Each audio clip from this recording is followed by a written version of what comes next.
So there was a time, you've watched long, the meta in MMA keeps shifting, right? Like at first it was Brazilian Jiu-Jitsu like back in the 90s, and then it sort of changed to wrestling, and then these strikers like in the Anderson Silva era seemed to dominate, and all you needed was defensive grappling. And then grappling was the meta for a while, like in the Khabib era, and even now you could argue, the Islam, and until recently... There's only one champion with a wrestling background. It's Islam. Oh, everybody now there else is boxing and kickboxing. Oh, currently. Yeah. And I was going to say until recently, the unpronounceable dude that looks like he has a hair lip but doesn't. Someone help me. Yeah. Chimaev. Khamzat Chimaev. I feel like in real time, we're seeing the meta shift away from grappling. It happens. Whoever's on the top is the one to chase. Like the game, that's how the game improves over the years. A lot of people say that it used to be way better back in the day when Anderson Silva was doing these superhero moves. But that's also on the part of like Anderson Silva was like the only good one. Like if Sean Strickland was facing the part-time history teachers that Anderson Silva was, he'd also look like he was entering the Matrix. You're talking about Rich Franklin? Yes, Rich Franklin, a little part-time history teacher. But I think whoever's at the top, that's what people chase. So once you see that wave of like, oh, Umar might get the bantamweight belt, Merab has it now, Makhachev's got this, Chimaev's got this. All of a sudden, everyone in their gyms are going, okay, we need to go grappling, like grappling heavy this time. And then strikers will take over, and then everyone's like, okay, everybody needs to hone in on their striking. So it's just like a balancing act of like what contenders are focusing on at any given time. And yes, Kyle was right. There's only Makhachev left. One more target to remove. But yeah, it is what it is. Taylor, pop quiz. Do you know what Chuck Liddell's career was before fighting? Oh my God. Like bodyguard, garbage man, bouncer. Maybe you know MMA Guru? Was he an accountant? A certified public accountant. Yes. Or company. Oh man, you led me right into that. I should have known. There's no way you would have given a fucking ass if it was anything other than accountant. Damn it. Damn. I bet he can't even do his own taxes now. I bet you're right. Oh, I'm sorry. What'd you say, Taylor? I said that's why he's so hardcore. He's an accountant. Yeah. Oh my God. He's just like, it's like looking in the mirror when I see that guy fight. The reason he must have quit is because those giant fingers must have been too big to work the 10 key. The adding machine, right? Yeah.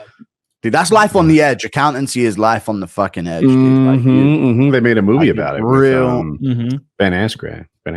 No, what's his name? Not Ben Askren. Yeah, not Ben Affleck. I was close. I'm so bad with. I'm losing my mind. It's just names and faces. Ben Affleck is just that movie. The fact that it takes me 4 times longer than an average person to gather a video game map, but otherwise I'm fine. I don't think there's anything wrong. Ben Affleck in that movie isn't even autistic. He's just like really impolite. Like he's just overtly rude to people. They're like, "Do you want to get lunch?" That like cute girl, and he's like, "No, go away. I need to do numbers." It's like, my God, like just go on a date with the girl. She wants you. Yeah. Oh my God, he's like Rain Man, huh? Is K1 still going? Is that a top? I don't know. Kickboxing? I don't know. Glory is kind of the statement kickboxing promotion right now. Glory kickboxing is where Alex Pereira came from, Adesanya, all of these guys. Yes. And experiences like that tell me there are people on earth who could walk into the UFC and with a little experience become champions. And I don't like that. I think the UFC, like every other organization, should be like, yeah, thank God they can't grapple here. Thank God there are rules that protect me from these well-rounded killers. Yeah, and if that's not true, then get them in the UFC so that they're the champions. Yeah, the UFC cut Muhammad Makayev, who would have, there's a good chance he would have gone on to become another Dagestani flyweight champion on the roster. Like he was a really good, well-rounded grappler. He wasn't the most exciting, but he wasn't as boring as the others. But he was really not. They had some disagreements backstage or something. The story never came out, but they basically cut him after a win when he entered the top 5. And I always said, like, yes, I'm glad that he's gone because I want better styles to exist at the top, but that should happen via them being beaten in the cage, in the octagon. That's the way it should happen. It shouldn't be that, this guy might become a champion and his style let's get rid of him, you know? Like, find me a guy to knock him out, and then that's the way it should be done. That's the way it should be handled. There's so I agree with you. Old school champion, Tanner something. I think he committed suicide in the desert. Do you know Evan this guy? Tanner? Evan Tanner, thank you. Like welterweight champ. Thank you for being here. Yes. Anyway, he used to talk. He's like, when you're on the rise or when you're in the amateurs, it's about winning.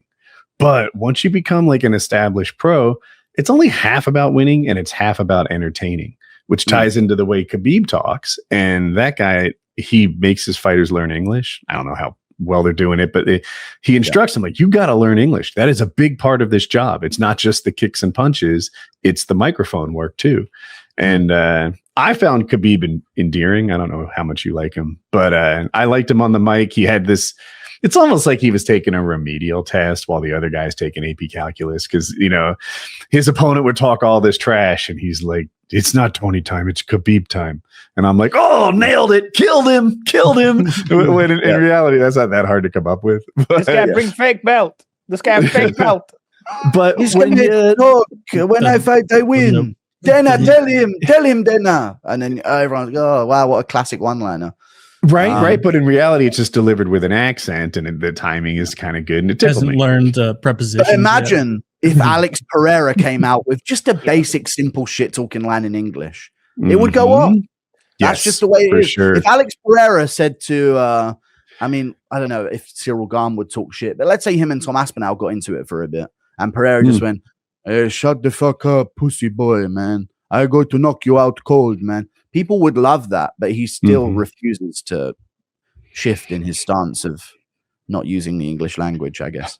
I remember when Connor was like, if it was the old days, I would storm your keep with a battle axe, but it is a new age, so I will destroy you in the octagon on Saturday. Like he's like bring up this like warrior ancestry that he supposedly has, and like hitting off that. Yeah, Yuri kind of does that a little bit, but with somebody else's ancestry, I'm okay. Yeah, Yuri's funny. Yuri's a bit of a weed. Samurai. Honestly, really, because you sound Polish. Yeah, he's like the world's toughest weeaboo. Is kind of Yuri. Yeah, I love that from McGregor. Izzy wants a piece of that title, but we'll see. Is it? Yeah.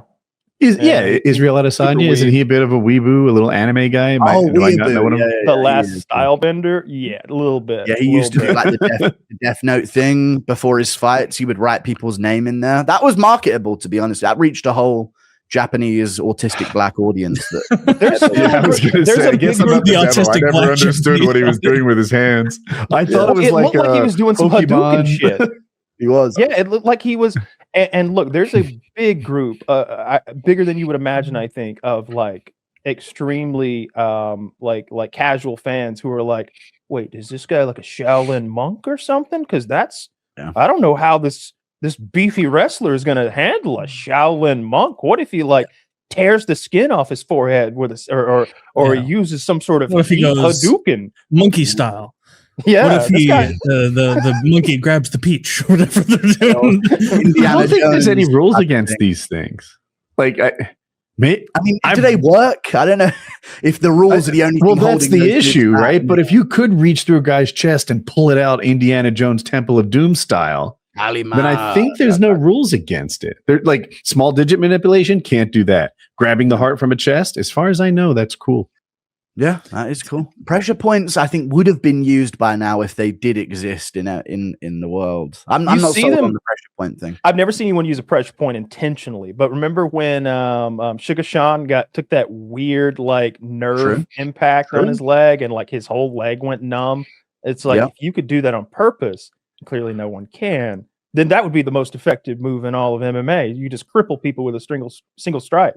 For a while, Joe Rogan acted like calf kicks were, the ultimate weapon in all of fighting. That these really light touches just below the knee were, making people unable to walk again. And then that meta didn't last long. I don't know. No, people figured it out. Because the ONE FC kickboxers figured it out, and then they studied, bro. They studied in the war room. And they figured it out. They figured out calf kicks, but Rogan still fucking talks about the calf kicks. That's all he fucking said. Honestly, I've seen maybe 5 fights ever won by leg kick, And Rogan, every time there's a leg kick, is like falling out of his chair. I'm like, stop it, you fucking thumb. You know, and one more of those, he's going to be in real trouble, folks. Never happens. Never happens. And they never talk about that these guys are breaking their feet throwing those like so regularly. True. Like at the end of one of those battles where the guy throws, call it 10, 15 leg kicks, and we're going to be like, you really should have not gotten away from those leg kicks in the later rounds. It's like, dude, his feet are broken. He's been kicking a guy, and he's doing bone on bone with the power of 2 professional athletes for 20 minutes. His feet are broken. And you'll see him after the fight. Their feet will be swollen up 3 times too big, like a pregnant woman. Yep. Like, I don't know. They should have some sort of foot wraps or foot pads or something. You can have an ankle sleeve brace. It's got some thickness to it, but they don't wear it. They love the fighters. They want the most flexibility possible in every position. It's the same reason why they don't fix gloves for eye pokes, is because they would have to not be able to extend their fingers all the way in grappling moments. Like they want that freedom of limb manipulation. Also, I feel like if I grappled a guy who had on like ankle sleeves, it'd be another grip. Like it'd be a little less slippery than sweaty skin, and I could slip a thumb in there and get a better grip than just around the radius or diameter of it. Yeah, they don't do that. Makes sense. Broken feet is something. UFC has taught me that maybe a broken foot isn't that bad, because, as you said, so many fighters break their feet, and you would never know. Bones are not that bad. They really small aren't. Bones suck at healing, but everyone acts like breaking bones is super painful, and it's not.